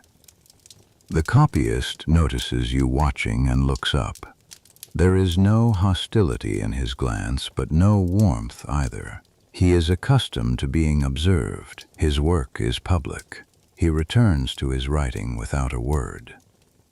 You look at the text forming under his pen. You can read it slowly, haltingly, the way you read everything, but you recognize the opening formula of a hadith, a saying attributed to the Prophet, peace be upon him. The copyist is producing a collection of hadith, probably for sale to a student or a scholar who wants his own copy. This is how books are made in Baghdad, one copy at a time, by hand, each one produced by a skilled copyist working on paper that someone like you prepared. In the entire city, there is no printing press. There will not be one for centuries. Every book that exists in Baghdad, every manuscript in the Beit al-Hikmah, every volume in the libraries of scholars, every text in the stalls of the Souk al-Warakin was written by hand, on paper made by hand, by men working with tools that have not changed in 100 years. The production of knowledge in this place and time is entirely manual. It depends on human hands from beginning to end. Hands that sort rags, hands that beat pulp, hands that dip molds, hands that burnish surfaces, hands that hold pens. Your hands are part of this chain, and until today you did not fully understand where you stood in it. You leave the market as the light begins to fade. The sky over Baghdad turns the color of burnished copper, then deeper toward the red of pomegranate. The muezzin calls the Maghrib prayer, and the city pauses. You find a mosque, not the one near your home, but a smaller one near the market, a quiet building with a worn carpet and a courtyard planted with a single date palm. You wash at the fountain and pray. The words of the prayer are the same words you have said since childhood, but tonight they feel different in your mouth.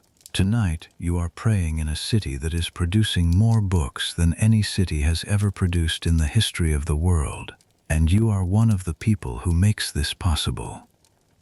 After the prayer, you walk home through streets that are growing darker. The oil lamps in the shop windows cast pools of yellow light on the ground. The air is cooling. Baghdad's nights are kinder than its days. The heat bleeds away quickly once the sun drops, and by the time you reach your room, the air through the window is almost comfortable.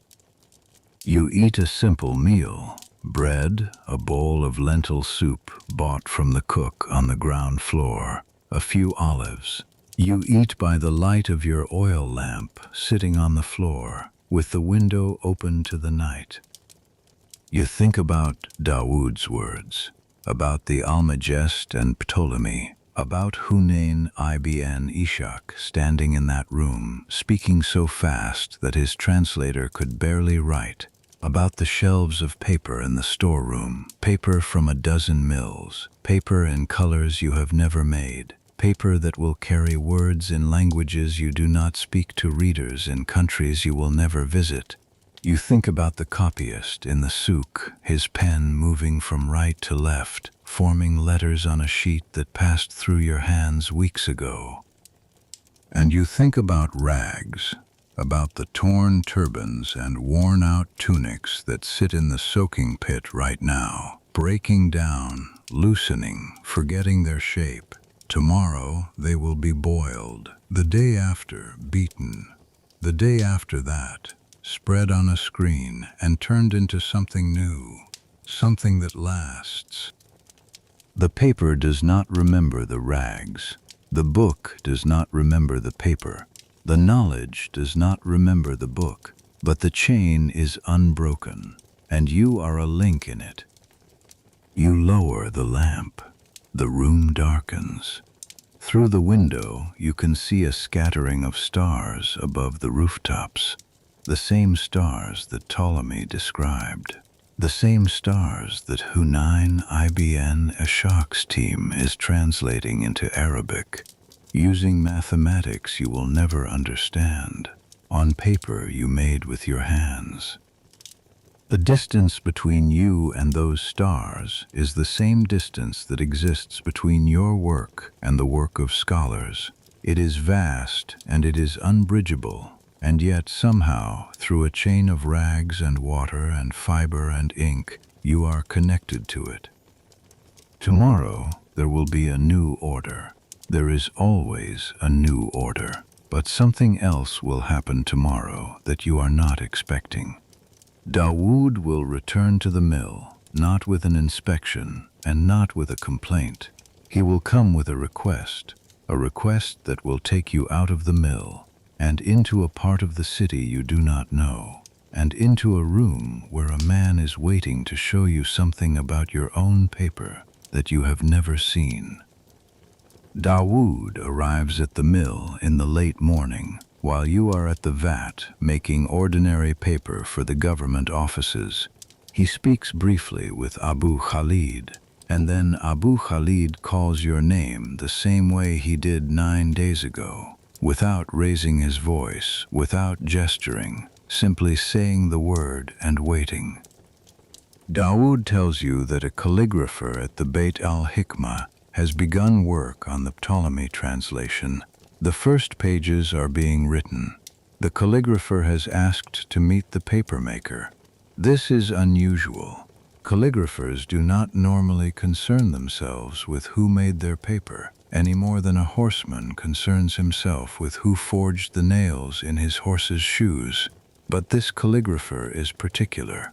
He wants to discuss the paper's surface, its texture, its absorbency, the way it responds to different inks and pen pressures. He wants to understand the material he is working with, the way a musician wants to understand the instrument he is playing.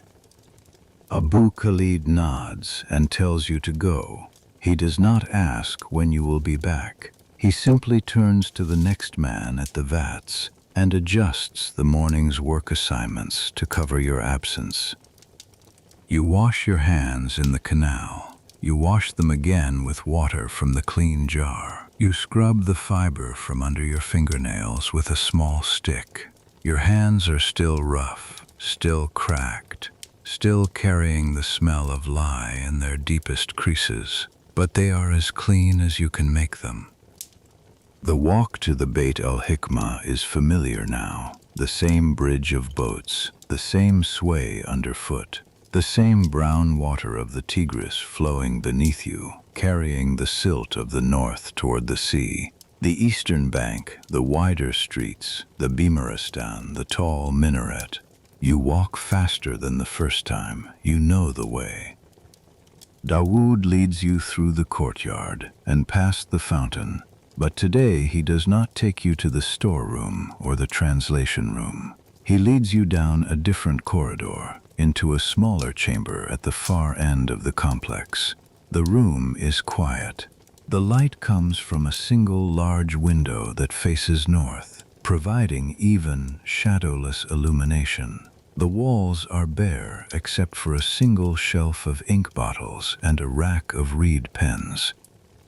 In the center of the room, a man sits on a low cushion behind a slanted writing board. He is older than you, perhaps 40, perhaps more. His hands are long and thin, the fingers stained with ink in patterns that suggest decades of work.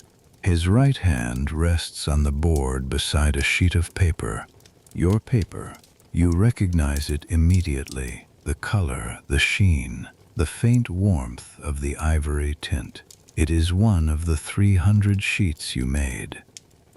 The calligrapher's name is Ibrahim. He does not stand when you enter. He gestures for you to sit, and you lower yourself onto a cushion across from him. The writing board is between you like a table. On its surface, the sheet of paper is pinned at the corners with small lead weights. Beside it, a ceramic inkwell holds ink so black it looks like a hole in the surface of the table. 2 reed pens lie in a carved wooden tray, one thick, one thin, their nibs cut at different angles for different styles of script. Ibrahim looks at your hands. He does not look at your face first. He looks at your hands the way Abu Khalid looks at pulp, reading them for information. He sees the calluses, the cracks, the roughened skin. He sees the faint discoloration from lye. He sees hands that have been in water for years, hands that have gripped a mold and a burnishing stone and a sorting pile of rags. He sees in your hands the entire process that produced the sheet on his board. Then he looks at your face and nods. There is no greeting beyond this nod. He is a man of few words, and the words he does use are chosen with the same care he gives to his letters. He picks up the thinner reed pen and dips it into the inkwell. The ink is carbon black, soot collected from oil lamps, ground to a fine powder, mixed with gum arabic dissolved in water, and strained through silk. The best ink in Baghdad is made this way by specialists who do nothing else, and it costs nearly as much per jar as the paper costs per sheet. The gum arabic binds the carbon particles to the surface of the paper, and the water carries them into the fiber just deeply enough to hold, but not so deeply that they spread. Ibrahim touches the pen to the paper. You have seen calligraphy before. You have seen copyists working in the souk, but you have never seen this. Ibrahim does not write the way a copyist writes, quickly, efficiently, producing text at a pace that balances quality with speed.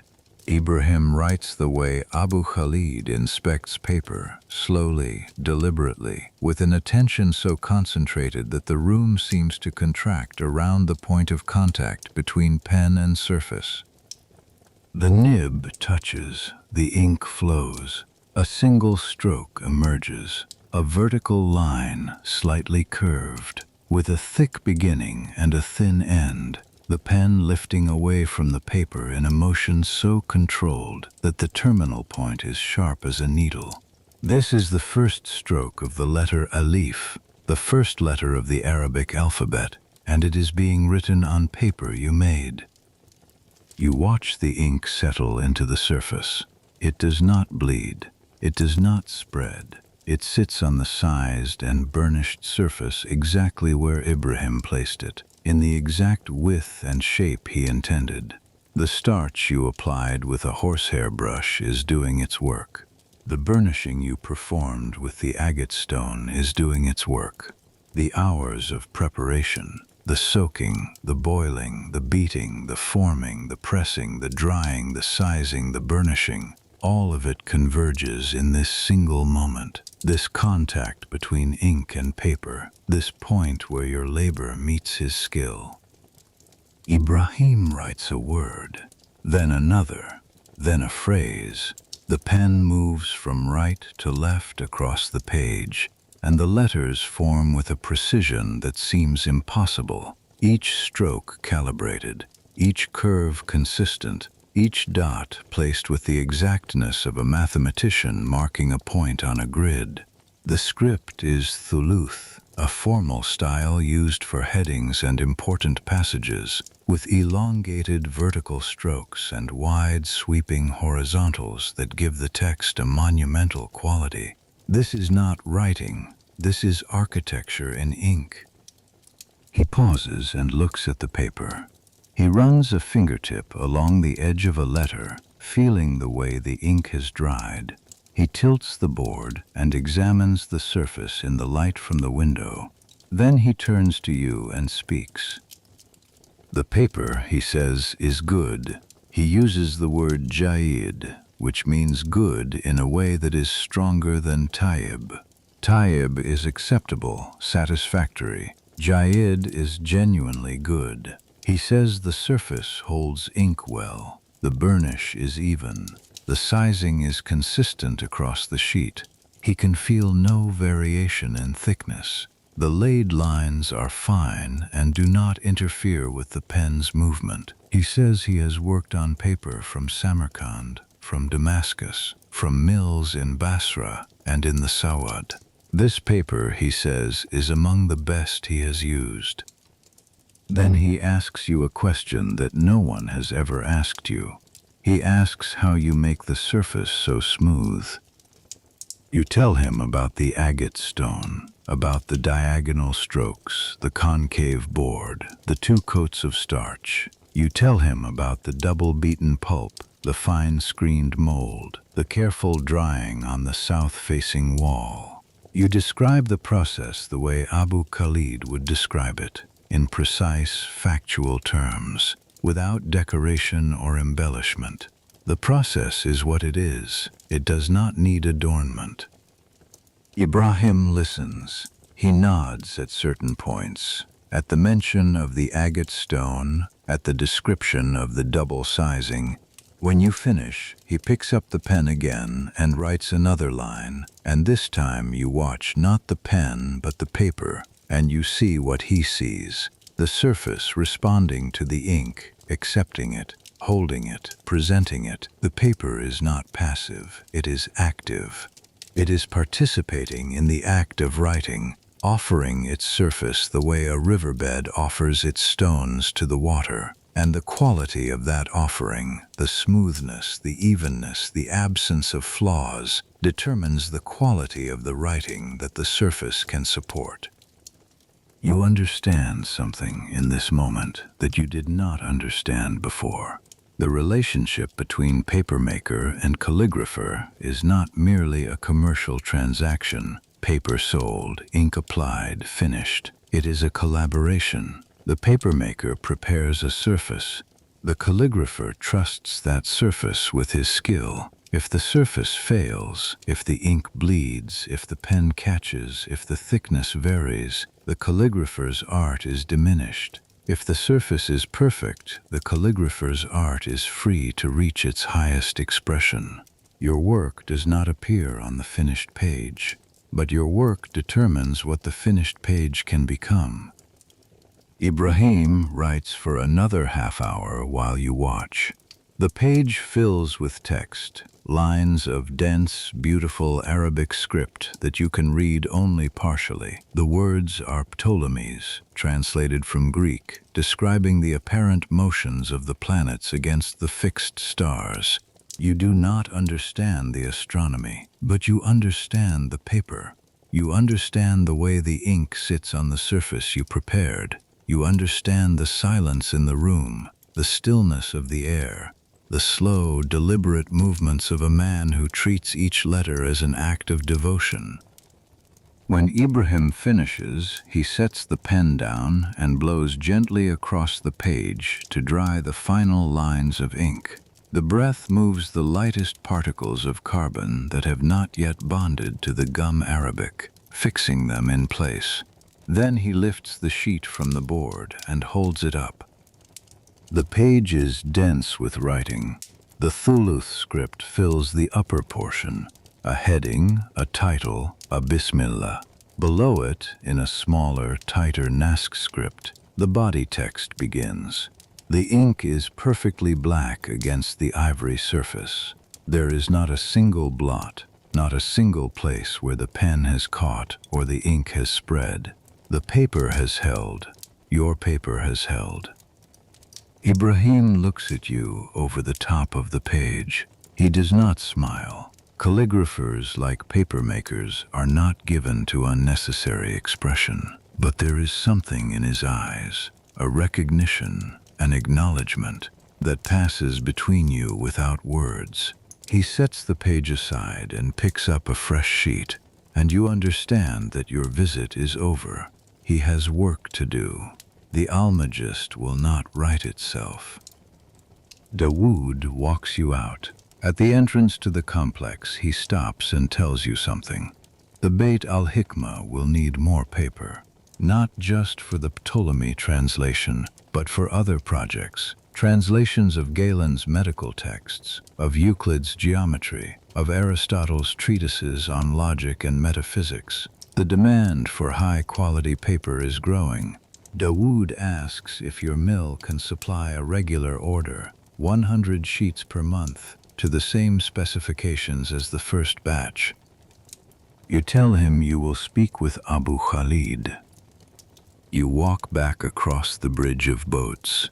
The Tigris is bright with midday sun, the surface broken into 1,000 fragments of light that shift and reform and shift again. On the western bank, the Kark district rises in its familiar sprawl of mud brick and timber. And somewhere in that sprawl, the mill is running, the hammers are pounding, the donkey is walking its circle, and men are standing at vats, dipping and lifting, making paper that will carry words they will never read. You reach the mill in the early afternoon. Abu Khalid is at his station, checking a batch of mid-grade paper. You tell him about Dawood's request. He listens without expression. Then he asks you a question. He asks if you can do it. Not whether the mill can do it, whether you can do it, whether you can produce 100 sheets per month of the quality that the Beit al-Hikmah requires consistently alongside your regular work. You tell him yes. He nods. The nod is the same nod he gives when he checks a sheet and finds no flaws. It is the nod that means acceptable. It is the nod that means proceed. You return to your vat. The pulp is waiting. The mold is waiting. The water is waiting. Everything is exactly as you left it this morning, and everything is different. You dip the mold into the vat. The water resists, then yields. The fibers settle on the screen, forming a thin, pale rectangle. You lift, and the water drains, and the sound it makes is the same sound it has always made.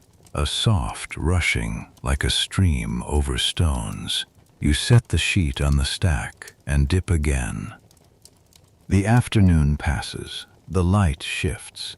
The shadows of the mill beams move across the floor. The trip hammers pound their steady rhythm, and the donkey walks its circle, and the men work at their vats in the silence of concentrated labor.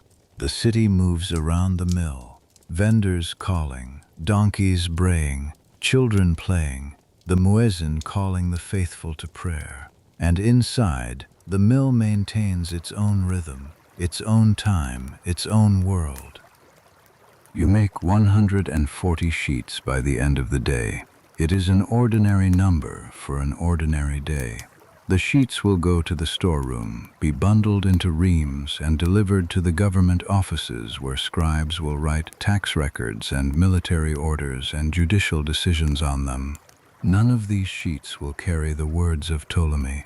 None of them will be burnished with an agate stone or sized twice with rice starch. They are mid-grade paper, the paper that keeps the empire running, and they are made by the same hands that made the paper now sitting under Ibrahim's pen in the Beit al-Hikmah. The same hands, the same craft, the same rags, the same water, the same lie. The difference between ordinary paper and extraordinary paper is not in the material. It is in the care. It is in the time. It is in the willingness to stand at the vat for twice as long, to beat the pulp for twice as many hours, to burnish each sheet until the surface gleams like the inside of a shell. The material is the same. The attention is different. The evening comes. You clean the vat. You rinse the mold. You hang it on the rack and run your fingers over the screen, checking for damage. Today the screen is intact. Tomorrow it will be intact again, or it will not, and if it is not, you will repair it. because that is what you do. You maintain the tools, you prepare the materials, you make the paper, and the paper goes out into the world and becomes something you cannot predict and cannot control. You walk home through the Kark district as the light fades. The streets are quieter now. The vendors are packing up their stalls. The bread ovens have cooled. A cat sits on a wall, watching you with indifferent eyes. The smell of jasmine drifts from a courtyard somewhere to your left, and the sound of evening prayers floats from a distant mosque, thin and clear in the cooling air. Your room. The stairs, the sleeping mat, the oil lamp, the window that faces the river. You pour water over your hands. You wash the day from your skin. The smell of the mill remains, as it always does, in the cracks and creases, in the places the water cannot reach. You have stopped trying to remove it entirely. It is part of you. The mill is part of you. The rags and the lye and the pulp and the water and the mold and the screen and the press and the starch and the agate stone, all of it is part of you, embedded in your hands and your shoulders and your lower back and the muscles of your forearms. The Maghrib prayer, the prayer rug, the Qibla, the familiar words. The room darkens. The oil lamp casts its small circle of light. You sit by the window. The city is settling. The Tigris is a dark line between the buildings, barely visible, but you can hear it, a low, continuous murmur, the sound of water moving the way it has moved for thousands of years, before Baghdad, before the Caliphate, before the Prophet, peace be upon him, before the Greeks and the Persians and the Romans. The river does not care about paper. The river does not care about books or translations or the preservation of knowledge. The river flows, and it will flow long after the last sheet of paper has crumbled to dust. But the knowledge on the paper, the astronomy of Ptolemy, the medicine of Galen, the philosophy of Aristotle, the mathematics of Al-Khwarizmi, this knowledge will outlast the river's indifference. It will travel from Baghdad to Damascus, from Damascus to Cordoba, from Cordoba to Paris and Oxford, and cities that do not yet exist. It will cross oceans that have not yet been named. It will be read by people who speak languages that have not yet been born. And every step of that journey, every copy and translation and commentary and response will begin the same way, with a surface, with a sheet, with paper, with rags that someone sorted, with fiber that someone beat, with pulp that someone dipped, with a sheet that someone pressed and dried and sized and burnished, with hands like yours. The oil lamp burns low. The wick has nearly reached the oil, and the flame gutters and steadies and gutters again. The room grows dim. The rooftops outside the window are silhouettes against a sky full of stars. You lie down on the sleeping mat. The mat is thin, and the floor beneath it is hard, and the ache in your shoulders is the same ache you felt yesterday and the day before and every day of your working life. But tonight the ache feels different. Tonight it feels like evidence. Evidence that you spent the day doing something that matters, even if no one will ever know your name. The stars outside your window are the same stars that Ptolemy mapped. The paper under Ibrahim's pen is the same paper that passed through your hands. The distance between you and the stars is vast, and the distance between you and the finished manuscript is vast, but the chain is unbroken. Your breathing slows, the city quiets, the dogs stop barking, the conversations fade, the Tigris flows in the darkness, carrying its slow cargo of silt and memory toward the sea. Somewhere in the Beit al-Hikmah, a lamp is still burning. A pen is still moving, ink is still meeting paper, and the paper holds. Your hands relax. The calluses and cracks and roughened skin soften against the fabric of the sleeping mat. Your shoulders release their tension. Your back settles into the earth beneath the floor. The rhythm of the vat plays behind your closed eyes. Dip, lift, drain, release. But it is slow now and gentle, and the water is warm, and the sound of it draining through the screen is soft, like rain on sand. The city breathes. You breathe with it. The night settles over Baghdad, over the mills and the mosques and the markets and the libraries, over the scholars and the copyists and the booksellers and the papermakers, over the rags soaking in their pits and the ink drying on its pages and the books waiting on their shelves for hands that have not yet reached for them. The lamp goes out. The room is dark.